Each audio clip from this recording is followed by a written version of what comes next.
About a month ago, I bought this fancy new internet lock and I tried to install it, and it was really a frustrating experience.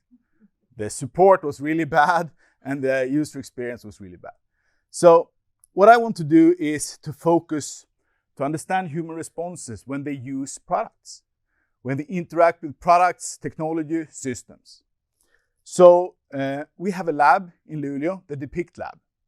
And the DEPICT LAB is, we can evaluate how people interact with and appreciate products and services.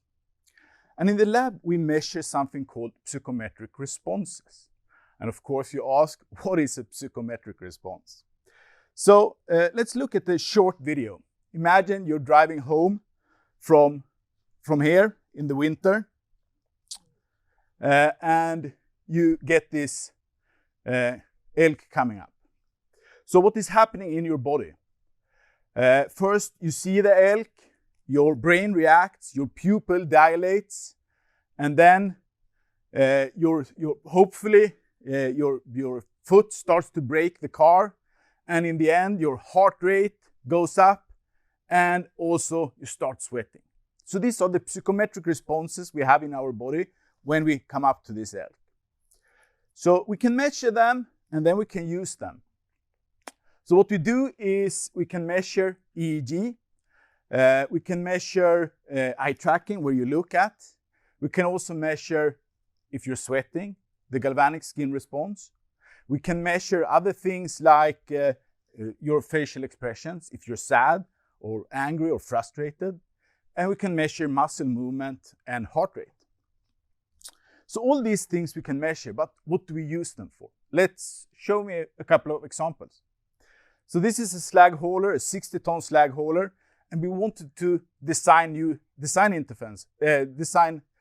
instruments for it. So the first question is, how do you actually drive a big thing like this? So we can use eye tracking glasses, it looks like a couple of glasses, to follow where you're looking. What is your gaze? How long time do you look at it? So the orange point is the gaze, where you're looking. And it grows if you look for a long time.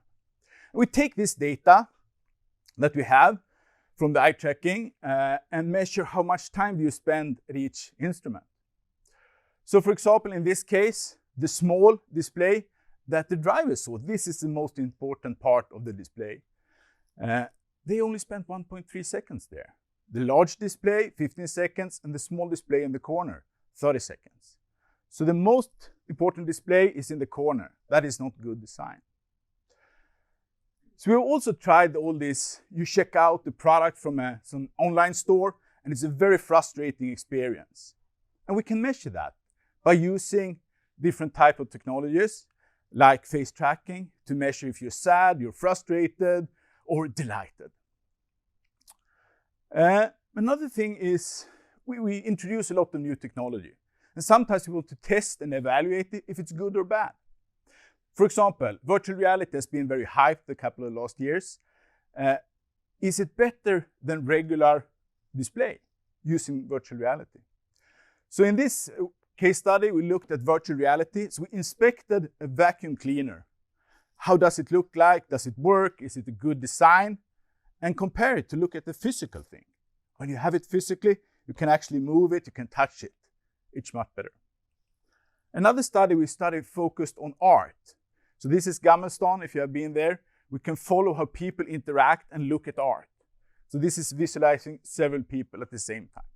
So instead of designing bad products in the DEPICT lab, we can measure and understand human behavior and do much better products. Thank you.